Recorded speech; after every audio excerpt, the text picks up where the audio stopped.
ఇది సాధారణమైన చికెన్ కాదు, ఇది హైదరాబాద్ లో పిండిలో ఉండే ఫేమస్ చికెన్. స్పైసీ క్రిస్పీగా ఒక్క బైట్ తింటేనే సూపర్ గా ఉంటుంది.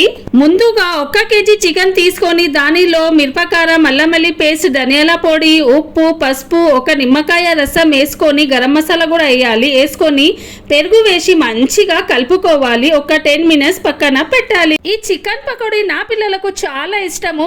నేనైతే చికెన్ 65 అంటారు, మీరు ఏమంటారు నాకు కమెంట్ లో చెప్పండి. ఈ హైదరాబాద్ లో కూడా చికెన్ 65 కూడా అంటారు, మనం చికెన్ పకోడీ అంటాము. మరి మీరు ఏమంటారు నాకు కమెంట్ లో చెప్పండి. నా పిల్లలకు చికెన్ 65 చాలా ఇష్టము. సండే వచ్చిందంటే అమ్మ ఇదే చెయ్యి అంటారు. బగారాన్నం, పప్పు, పామిడి పచ్చడి, ఈ చికెన్ 65 మంచి కాంబో ఉంటుంది. మీరు ఒక్కసారి ట్రై చేయండి. నా పిల్లలకైతే నేను ఇదే చేసి పెడతాను. మనం ఒక 10 మినిట్స్ తర్వాత కలియాపాకులు వేసి శనగపిండి, 1 చెంచా శనగపిండి, కొద్దిగా కన్ఫ్లవర్ వేసి మళ్ళీ మంచిగా కలుపుకోవాలి. ఒక 20 మినిట్స్ పక్కన పెట్టుకోవాలి.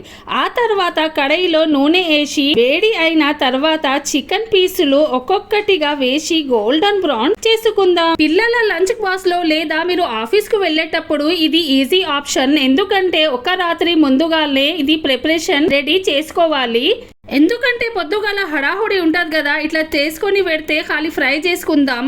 ఎంత బాగా గోల్డెన్ బ్రౌన్ అయింది కదా, మీరు చూసారా ఎంత మంచిగా నా నోట్లో నీరు వస్తుంది. మీరు కూడా ఒక్కసారి ట్రై చేయండి. ఇది హైదరాబాద్ లో చికెన్ 65 కూడా అంటారు. బయట లాంటి రుచి కానీ ఇంట్లోనో ప్రేమతో చేశాను.